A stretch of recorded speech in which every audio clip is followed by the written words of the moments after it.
할렐루야. 사랑하는 열린문교회 성도 여러분, 지난밤도 주님 주신 은혜와 평강 가운데 단잠 주무셨습니까?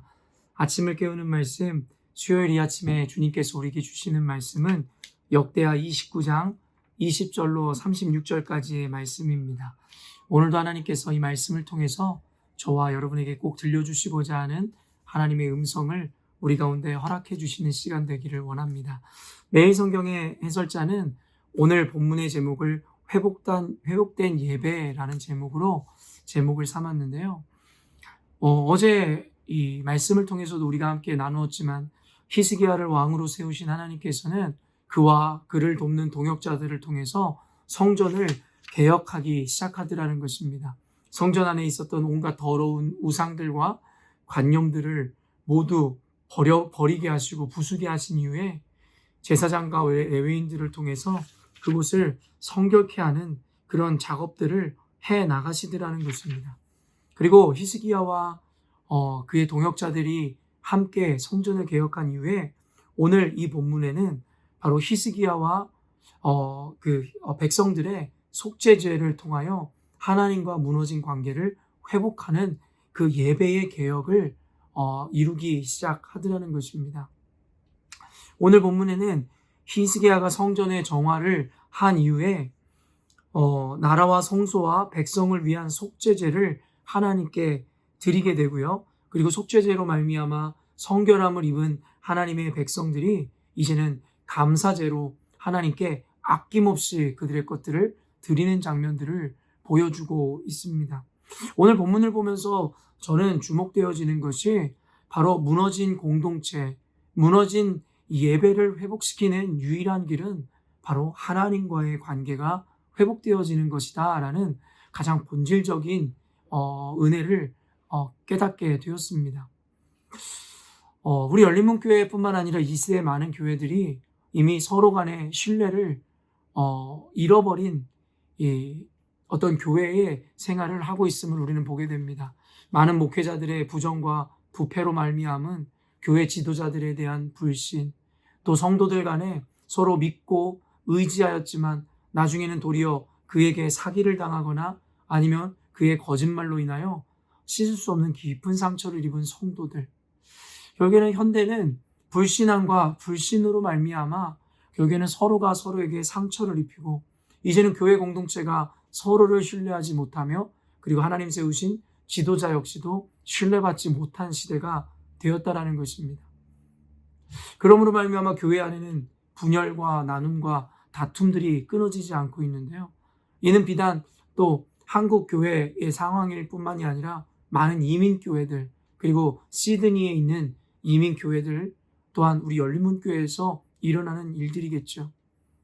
하나님께서는 저와 여러분들 통해서 열린문교회 가운데 하나님의 말씀을 중심으로 기준으로 한 개혁을 하나님 말씀하시고 하나님께서 그 일들 또 정화 작업과 새로운 지도자들을 세우는 일들 그리고 인본주의에서 벗어나 오직 하나님의 신본주의적인 관념으로 신앙을 세우는 그 개혁의 길을 우리에게 허락하고 계십니다. 그래서 실질적으로 새롭게 뽑힌 운영위원회들과 새로운 리더십들과 함께 교회의 여러 가지 부족했던 시스템이라든가 조직을 정비하고 지금 굉장히 발빠르게 운영을 하고 있습니다. 그러한 가운데서 오늘 말씀을 허락하시는 것은 우리로 하여금 그러한 보여지는 것, 또 조직, 시스템에 대한 개혁도 중요하지만 더 본질적인 하나님과의 관계를 더 깊이 들여다보아야 될 것에 대해서 하나님께서 한 번 더 말씀하시는 것 같습니다. 오늘 20절에서 24절에 무너진 하나님과의 관계를 회복하기 위해서 히스기야는 속죄제로 하나님께 나아가는 것을 보게 됩니다. 그들의 죄를 자복하고 그리고 그 죄의 씻음을 얻기 위해 하나님께 번제를 드리는 장면인데요. 20절부터 24절까지 제가 한번 읽어드리겠습니다. 히스기야 왕이 일찍이 일어나 성읍의 귀인들을 모아 여호와의 전에 올라가서 수송아지 7마리와 수장 7마리와 어린 양 7마리와 수점소 7마리를 끌어다가 나라와 성소와 유다를 위하여 속죄 제물로 삼고 아론의 자손 제사장들을 명령하여 여호와의 제단에 드리게 하니 이에 숫소를 잡음에 제사장들이 그 피를 받아 제단에 뿌리고 또 숫장들을 잡음에 그 피를 제단에 뿌리고 또 어린 양들을 잡음에 그 피를 제단에 뿌리고 이에 속죄 제물로 드릴 숫염소들을 왕과 회중 앞으로 끌어오매 그들이 그 위에 안수하고 제사장들이 잡아 그 피를 속죄제로 삼아 제단에 들여 온 이스라엘을 위하여 속죄하니 이는 왕이 명령하여 온 이스라엘을 위하여 번제와 속죄제를 드리게 하였습니다. 오늘은 이러한 장면들은요, 레위기에 하나님께서 그들의 죄를 사해 주시기 위한 하나의 제사법이고 하나의 원리로 제시한 것이었습니다. 그들이 가지고 온 그 희생 제물의 안수함으로 그들의 죄를 전가시키고 그리고 그 희생 제물을 번제하고 각을 뜨고 번제함으로 말미암아 백성들의 죄를 용서받는 것, 하나님께서 레위기에 그들의 죄를 속죄하는 방법으로 제시한 그대로의 방법을 따라 히스기야는 이스라엘 백성들의 죄를 하나님 앞에 회개하는 장면을 보여주더라는 것이죠. 히스기야는 분명히 알고 있었습니다. 그들 안에 신앙의 개혁과 그리고 오늘날로 비추보면 교회의 개혁이라는 것은 단순히 제도나 형식을 바꾸는 것이 아니라 본질적인 하나님과의 관계 가운데서의 먼저 회복이 일어나야 된다는 것입니다. 우리가 늘 고백하는 것과 같이 하나님은 모든 것을 주관하시고 다스리는 분입니다.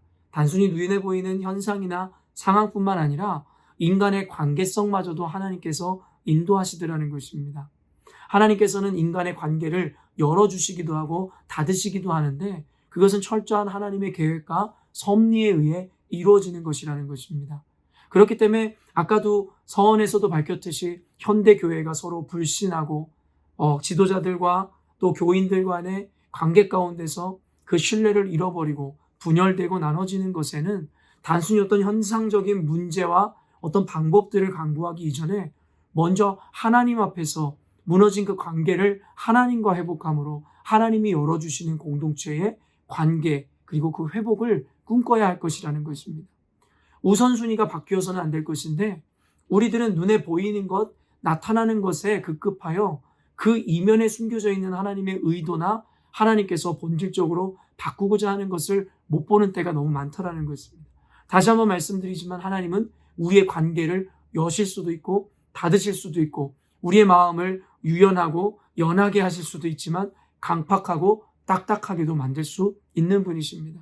그러므로 공동체의 회복을 원하신다면 이 시대에 무너진 교회 간의 신뢰를 여러분이 기도하신다면 단순히 인간관계와 어떤 관계들에 집중하기보다는 하나님과 먼저 저와 여러분의 관계를 먼저 회복할 때에 공동체의 온전한 회복이 일어날 수 있음을 보여주는 것입니다. 그리고 하나님과 우리와의 관계의 본질적인 방법은 바로 회개하는 것이라 이야기합니다. 우리가 잘 알고 있지만 하나님은 거룩한 분이시기에 우리가 죄가 있으면 그분을 함께 공존하실 수가 없다라는 것입니다. 우리를 사랑하지 않기 때문이 아니라 하나님의 거룩한 속성으로 인해 주님이 함께 하실 수 없다라는 것입니다. 주님이 함께 하시지 않는다라는 의미는 바로 우리 인생이 늘 형통함과는 거리가 먼 삶이 된다라는 것을 지금까지 성경은 늘 이야기하고 있는 것이겠죠. 우리의 죄를 자복함으로 하나님께서 우리에게 은혜를 베푸시고 함께 하실 때에 막혔던 관계들, 공동체에 무너진 신뢰가 회복되어질 것을 우리가 믿음의 눈으로 먼저 바라보아야 한다는 것이에요.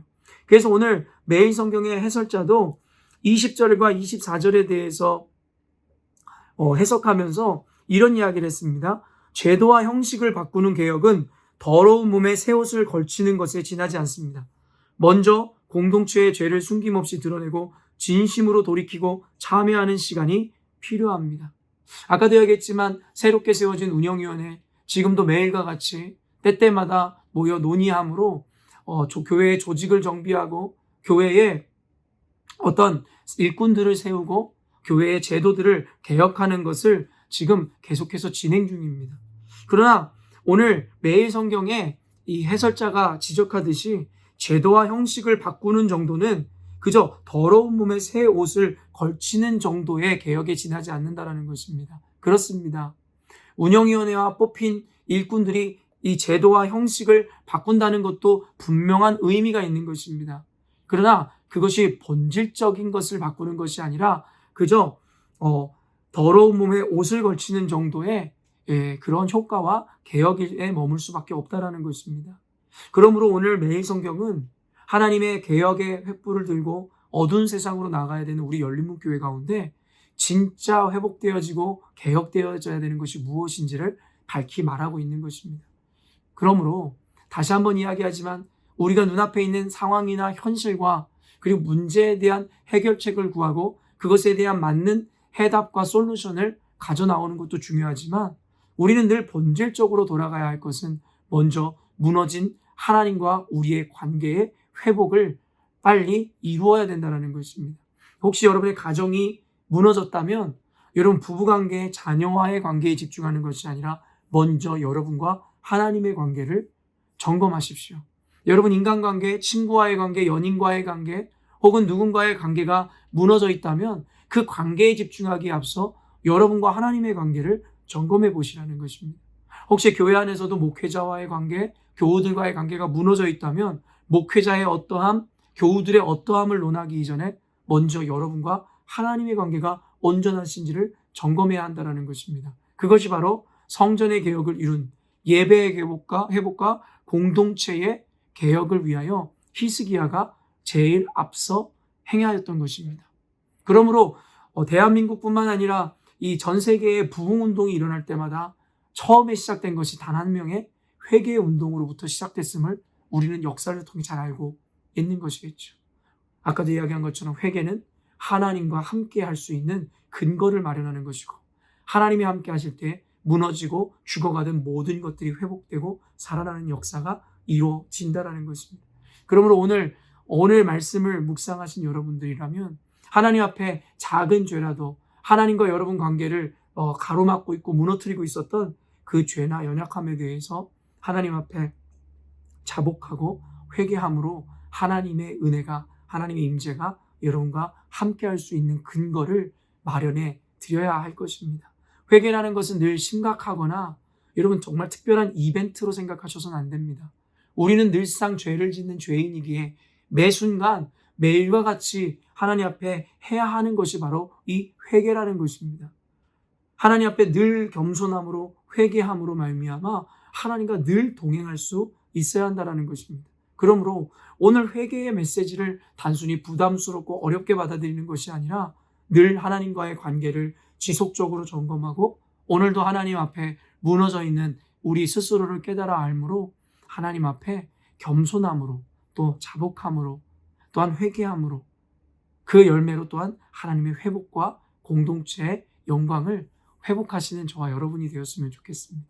오늘도 이 말씀에 순종할 때에 무너진 여러분의 가정, 직장, 사회, 인간관계, 교회 모든 것이 회복되어지고 놀라운 하나님의 은혜로 치워지는 역사를 경험하는 저와 여러분이 되었으면 좋겠습니다. 함께 기도하겠습니다. 하나님 아버지, 오늘도 말씀을 통하여 본질적인 개혁이 무엇이고 또 우리에게 가장 시급한 회복이 무엇인지를 말씀하여 주시니 감사합니다. 하나님께서는 만물의 근원이시고 모든 것을 주관하시는 분이심을 믿습니다. 눈앞에 펼쳐지는 문제와 현상을 보기 이전에 근본적인 하나님과의 관계를 점검함으로 하나님의 도우심을 구하고 하나님의 인도하심을 받는 교회, 가정, 직장, 인생 되게 하여 주시옵소서. 하나님이 답이심을 믿습니다. 하나님께서 우리와 함께 하실 수 있는 그 근거, 하나님 회개하는 것임을 우리가 알고 있사오니 우리의 늘상 지어지는 이 죄에 대하여 겸손하게 주님 앞에 고백하고 늘 회개함으로 선한 열매 맺는 저와 우리 열린문교회 성도들 되게 하여 주시옵소서. 개혁을 말씀하시되 단순히 제도와 형식의 개혁이 아닌 본질의 회복을 개혁을 말씀하시기에 오늘도 주님 앞에 겸손함으로 회개함으로 그 개혁을 그 회복을 이뤄내는 우리 모두 되게 하여 주시옵소서. 감사드리며 예수님의 이름으로 기도합니다. 아멘. 사랑하는 열린문교회 성도 여러분, 오늘도 하나님께서 우리를 회복하는 회복의 날로 허락하셨습니다. 하나님 앞에 겸손함으로 스스로의 연약함을 내어놓고 나아갈 때에 우리 마음에 있는 모든 짐들과 무거움들이 내려지고 오직 하나님의 복된 평강으로 채워지는 하루가 되었으면 좋겠습니다. 아침을 깨우는 말씀은 내일 아침에 또 만나도록 하겠습니다.